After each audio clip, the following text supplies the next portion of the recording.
Buti ka mo at may naisagot ako. Oo nga eh. Teka, kuya mo ba yun? Ha? Ayun no, kuya mo yun di ba? Sinusundo ka na pre. Alagang-alaga ka talaga ng kuya mo. Sige pre, una na ako ha. Sige pre, ingat ka ha.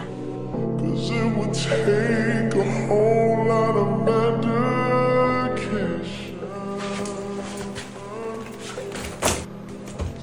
Bunso, ano pa nangyayari sa'yo? Kanina ka pa ganyan? Kuya, ba't mo ako sinundo? Ba't mo ginawa yun? Ano na ang sasabihin ng mga kaklase ko? Siyempre, Bunso, para ligtas ka makauwi. Malaki na ako, college na ako, hindi na ako bata. Huwag mo na ako susunduin ulit ha.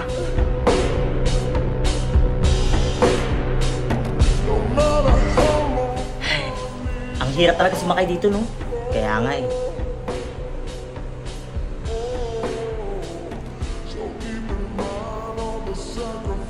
Pre, doon tayo dumaan. Ha? Bakit? Bilis na. Keep you by my side. 6 practical pointers for creating constructive conflict at... Ano ba yan, kuya? Nakipag-inuman ka na nga, nakipagbasag ulo ka pa. Oo nga eh. Oo, ito si Adrian, bayad na kay Francis ha. Ito na lang si Mark ang hindi pa nagbabayad. Ako nagbayad na ako kaninang umaga ha. Sige, huwag ka mag-alala, nakalista naman dito eh. Hoy pre, sino ba kasing tinitignan mo dyan? Wala. Ang nasisingil ko pa lang si Nico tsaka si Betty ha. Mamaya dadaan pa namin yung iba para makabayad. Pre, sa'yo ko ibibigay bukas ha. Ano, okay ba yon? Hoy, pre. Okay, sige. Hala, kawawa naman siya. Kawawa naman to. Ano bang nangyari sa kanya? Grabe, ang dami saksak sa kanya. Si ano to, di ba? Yung kapatid ni ano? Grabe, kawawa naman. Alang, makaluluoy ko. Wala na ba talaga siya? Tingnan nyo nga kung humihinga pa. Humihinga pa imbunay. Maara ka man dinagin ha. Aling Melda? Wala na ano pong meron? Anak, bakit? Ang daming tao. Naku Marvin, ang kuya mo wala na. Nasaksak siya. Ha?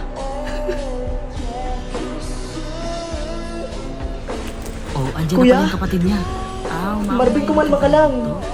Kawawa naman. Wala na, patay na. Kuya!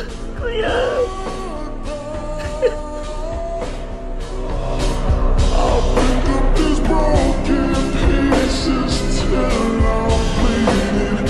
If that'll make it right, 'cause there'll be no sunlight if I push you, baby. There'll be no clear skies if I push you, Marvin, may inabot pala na sulat yung kuya mo bago siya mawala. Bunso, patawarin mo ko kung naiinis ka dahil parati kitang sinusundo at alam kong nahihiya ka sa mga kaibigan mo. Hindi ko pa kasi nababayaran yung pinagkakautangan ko eh. Dahil kulang kasi yung kinikita ko at gusto ko munang punan ang pangangailangan mo. Binantaan kasi nila ako na ikaw ang sasaktan nila kapag hindi ako nakabayad agad. Kaya mas pinili kong sunduin ka palagi sa pag-uwi mo. Patawarin mo ko Bunso kung sakaling mawawala man ako. Basta mangako ka ha, natatapusin mo yung pag-aaral mo. Mahal na mahal ka ni Kuya.